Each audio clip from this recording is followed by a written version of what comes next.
Country delight బఫేలో milk start చేసాము. First పిల్లలకి ఇచ్చినప్పుడు కానీ, మేము పెరుగు తిన్నప్పుడు కానీ, మేము చిన్నప్పుడు తిన్న ఓల్డెన్ డేస్ గుర్తొచ్చాయి మాకు. మీగడ కూడా పాలు కాచాక మీగడ బాగా రావడం, అప్పుడు మా చిన్ననాటి రోజులు గుర్తొచ్చాయి అన్నమాట. శిఖరాగ్ర సదస్సులో భారత్ అమెరికాల మధ్య 10 ఏళ్ల పాటు రక్షణ ఒప్పందం కుదిరింది. రక్షణ రంగంలో సహకారాన్ని పొడిగించుకునేందుకు భారత్ అమెరికా కొత్త రక్షణ ఒప్పందంపై సంతకాలు కూడా చేశాయి. ప్రొఫెసర్ గారు, ఏంటి సార్ ఈ రక్షణ ఒప్పందం? ఏమి కొత్త కాదు, ఇప్పటికే 2 సార్లు 10 ఏళ్ల పాటు రక్షణ ఒప్పందాలు కుదిరాయి. గత 20 ఏళ్లుగా ఇండియా అమెరికా డిఫెన్స్ అగ్రిమెంట్స్ ఉన్నాయి. ఇప్పుడు ఆ 10 ఏళ్ల అగ్రిమెంట్ మళ్ళీ ఒకసారి పొడిగించారు. అందువల్ల నథింగ్ న్యూ ఇది. కానీ క్వశ్చన్ ఏంటంటే, ఇప్పుడు ఈ అగ్రిమెంట్ మనకున్న అనుభవాలు ఏంటి? ఇప్పుడు ఈ అగ్రిమెంట్లో ఒక ఉదాహరణ కో ప్రొడక్షన్, టెక్నాలజీ ట్రాన్స్ఫర్, అంటే కీలకమైన రక్షణ రంగంలో మనం కలిసి ఉత్పత్తి చేయాలి ఇండియా అమెరికా. అలాగే సాంకేతిక పరిజ్ఞానాన్ని బదిలీ చేయాలి. ఇంతవరకు అమెరికా మనకు డిఫెన్స్ రంగంలో కాదు, ఏ రంగంలోనైనా కీలకమైన రంగాలలో ముఖ్యంగా టెక్నాలజీ ట్రాన్స్ఫర్ చేసిన ఒక్క ఉదాహరణ చెప్పండి. అసలు అమెరికా విధానానికే అది వ్యతిరేకం. ఇక అమెరికాలో మిలిటరీ టెక్నాలజీస్ను అంత సులభంగా ఇంకో దేశానికి ఇవ్వరు, మిత్ర దేశాలకు కూడా ఇవ్వరు. కావాలంటే ఆయుధాలు అమ్ముతామంటారు. ఇప్పుడు అసలు ఈ ఒప్పందం రహస్యం ఏంటంటే, ఇప్పటి వరకు మనం రష్యా పైన ఎక్కువగా ఆయుధాలు కొంటున్నాం. ఒక 10 ఏళ్ల క్రితం వరకైతే 75% ఆఫ్ మన డిఫెన్స్ ఇంపోర్ట్స్ రష్యా నుంచే ఉండేవి. ఈ మధ్య కాలంలో డైవర్సిఫికేషన్లో భాగంగా యూరోప్ నుంచి, ఫ్రాన్స్ నుంచి, ఇజ్రాయెల్ నుంచి కొంటున్నాం. ఇప్పుడు అమెరికా నుంచి కొనడం పెరిగింది. మీరు ప్రైమ్ మినిస్టర్ మోడీ ఈ సంవత్సరం బిగినింగ్లో అమెరికా వెళ్ళినప్పుడు కూడా అమెరికా నుంచి పెద్ద ఎత్తున ఆయుధాలు కొనడానికి మోడీ ప్రభుత్వం అంగీకరించింది.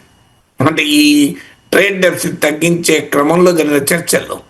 అందువల్ల భారీ ఎత్తున అమెరికా ఆయుధాలు కొనటానికి భారత ప్రభుత్వం అంగీకరించడం ఈ ఒప్పంద సారాంశం. నిజంగానే కో ప్రొడక్షన్ అంటే, ఇప్పుడు ఉదాహరణకు తేజస్ ఉంది, లైట్ కంబాట్ ఎయిర్ క్రాఫ్ట్. ఈ తేజస్లో వాడే జెట్ ఇంజన్ కావాలి అంటే ఇప్పటి వరకు అమెరికా సప్లై చేయడం లేదు. టెక్నాలజీ, ఆ ఇంజన్ సప్లై డిలే కావడం వల్ల తేజస్ రూపకల్పన, ప్రొడక్షన్ డిలే అవుతుంది. సో టెక్నాలజీ ట్రాన్స్ఫర్ చేయడం అంగీకరించడం లేదు. అదే రష్యాతో కలిసి మనం బ్రహ్మోస్ మిసైల్ను తయారు చేసాం. తయారు చేయడమే కాదు, ఎక్స్పోర్ట్ కూడా చేస్తున్నాం. ఇటీవల కూడా లక్నోలో మరో ప్రొడక్షన్ సెంటర్ ప్రారంభించుకున్నాం. ఫిలిప్పీన్స్ సప్లై చేస్తున్నాం కూడా. ఆపరేషన్ సింధూర్లో బ్రహ్మోస్ అద్భుతమైన ప్రతిభ చూపెట్టింది. మీకు బ్రహ్మోస్ దాడికి తీవ్రవాద స్థావరాలే కాదు, అమెరికన్ ఎయిర్ బేస్లో దద్దరిల్లాయి. అది కదా కో ప్రొడక్షన్ అంటే, ఫ్రెండ్షిప్ అంటే. దాని పేరు కూడా బ్రహ్మోస్, బ్రహ్మపుత్ర మాస్కోవా నదుల కాంబినేషన్లో ఆ పేరు వచ్చింది బ్రహ్మోస్ అని. సో బ్రహ్మాండంగా గంగా నది, మిసిసిపి కలిపి గంగాపి అని చెప్పి ఒక ప్రొడక్షన్ చేయొచ్చు కదా. సో ఇప్పుడు ట్రంప్ ఏంటంటే, ఈ he's become a big salesman. అమెరికాకు చెందినటువంటి కంపెనీలకు పెద్ద ఎత్తున బిజినెస్ చేయాలన్నది ట్రంప్ లక్ష్యం. అందుకే మీరు గమనించండి, మీకు ఎయిర్ ఇండియా యాక్సిడెంట్లు జరిగినా అమెరికా తన ప్లేన్లే కొనాలి అని ప్రపంచ దేశాలపై ఒత్తిడి చేస్తున్నారు. ఏ దేశంతో ట్రేడ్ అగ్రిమెంట్ కొన్నా మీరు యూరోపియన్ ఎయిర్ బస్ కొనకండి, మాది కొనండి అని చెప్పి ఒత్తిడి చేస్తున్నారు. అలాగే ఇప్పుడు డిఫెన్స్ ఎక్స్పెండిచర్ను యూరోప్లో 5% ఆఫ్ జీడిపికి పెంచారు. ఇప్పటి వరకు 1.9% ఉంది. ఈవెన్ అమెరికాది 3.5% ఆఫ్ జీడిపి డిఫెన్స్ పైన ఖర్చు పెడతారు. యూరోప్ 1.9% డిఫెన్స్ పైన ఖర్చు పెడతారు.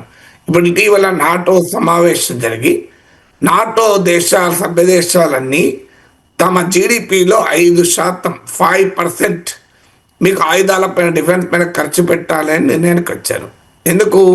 ఇవన్నీ American military industrial complex, Lockheed Martin ఇట్లాంటి కంపెనీలకు భారీగా ఆర్డర్లు సమకూర్చడం. వాళ్ళు ట్రంప్ అడ్మినిస్ట్రేషన్కు పెద్ద ఎత్తున ఎన్నికల సమయంలో విరాళాలు సమకూరుస్తారు. అమెరికన్ ఎకానమీని ఒక రకంగా శాసిస్తారు. అమెరికా మీడియా వెనకాల కూడా ఈ మిలిటరీ ఇండస్ట్రియల్ కాంప్లెక్సెస్ యొక్క పెట్టుబడులు ఉంటాయి. మీకు దీనిపైన అనేక పరిశోధనలు వచ్చాయి, పుస్తకాలు రాశారు. How monopoly capital control media in America. Ben Bagdikian అనే అతను మోనోపొలీ ప్రెస్ పుస్తకమే రాశాడు. చామ్స్కీ లాంటి వాళ్ళు అనేక పరిశోధనలు ఎస్టాబ్లిష్ చేశారు the close link between military industrial complexes and American media అని. సో అందువల్ల this is a very big plan. ఎందుకంటే భారతదేశానికి ఆయుధాలు అమ్మాలని, ఆయుధాలు కొనడం తప్పలేదు, కానీ ఆయుధాలు కొనేటప్పుడు మనకు పాకిస్తాన్కి ఇద్దరికీ అమెరికా అమ్ముతానంటుంది. ఇప్పుడు అసీం మునీర్ మై ఫేవరెట్ అని ఎన్నిసార్లు ట్రంప్ చెప్తున్నాడు. సో పాకిస్తాన్కి కూడా ఆయుధాలు అమ్ముతూ ఇండియాకు కూడా ఆయుధాలు అమ్మితే ఆ ఆయుధాల పైన ఏ రకమైన క్రెడిబిలిటీ ఉంటుంది? ఏ కష్టకాలంలో ఆయుధాలు అమ్మను అంటే ఏంటి పరిస్థితి మనకు? ఇలా ఆల్రెడీ H1B వీసాల పైన ఆంక్షలు చూస్తున్నాం, ట్రేడ్ పైన ఆంక్షలు చూస్తున్నాం, డిఫెన్స్ పైన ఇలాంటి పరిస్థితి ఏంటి? ఉదాహరణకు మనకు ఆపరేషన్ సింధూర్ స్టార్ట్ అవుతుంది, అప్పుడు అర్జెంటుగా ఆయుధాలు కావాలి, మెయింటెనెన్స్ కావాలి. ట్రంప్ లాంటి వాళ్ళు నేను ఇవ్వను అంటే అప్పుడు మన పరిస్థితి ఏంటి? డిఫెన్స్లో ఇలాంటి సాధ్యమా? డిఫెన్స్లో పార్ట్నర్ని అతను ఎట్టి పరిస్థితుల్లోనూ దేశానికి సప్లై చేస్తాను సిద్ధపడే ఒక క్రెడిబుల్ ఫ్రెండ్ ఉండాలి. ఇప్పుడు అమెరికాలో ఉండగలుగుతుందా? ఇప్పుడు మనం చూస్తున్నాం కదా ఎన్నిటిపైన ఆంక్షలు పెడుతున్నారు. మన గతంలో హై టెక్నాలజీ మీకు అగ్ని మిసైల్ పైన ఆంక్షలు పెట్టారు, సూపర్ కంప్యూటర్ల పైన ఆంక్షలు పెట్టారు, అణు పరీక్షలు జరిపినప్పుడు ఆంక్షలు పెట్టారు. నిరంతరం మన ఆంక్షల అనుభవాల్ని చూసాం కదా.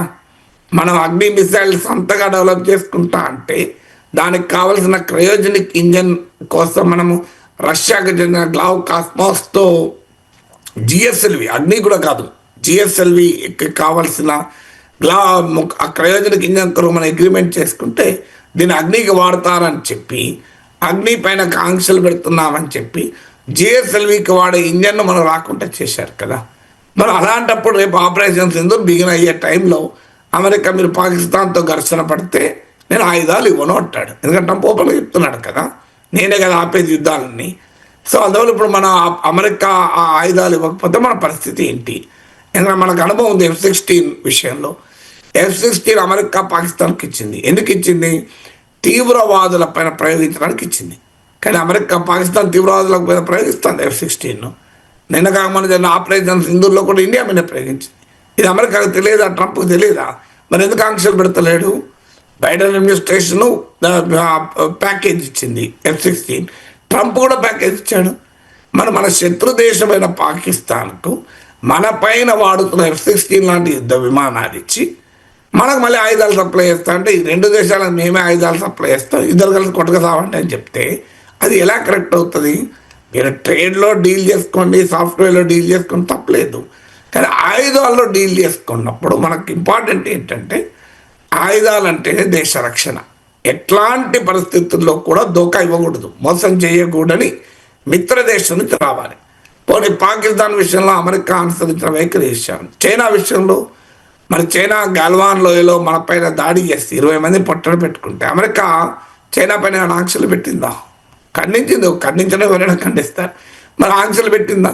పహల్గామ్లో అన్యాయంగా మన వాళ్ళని చంపితే పాకిస్తాన్ పైన అమెరికా ఆంక్షలు పెట్టిందా?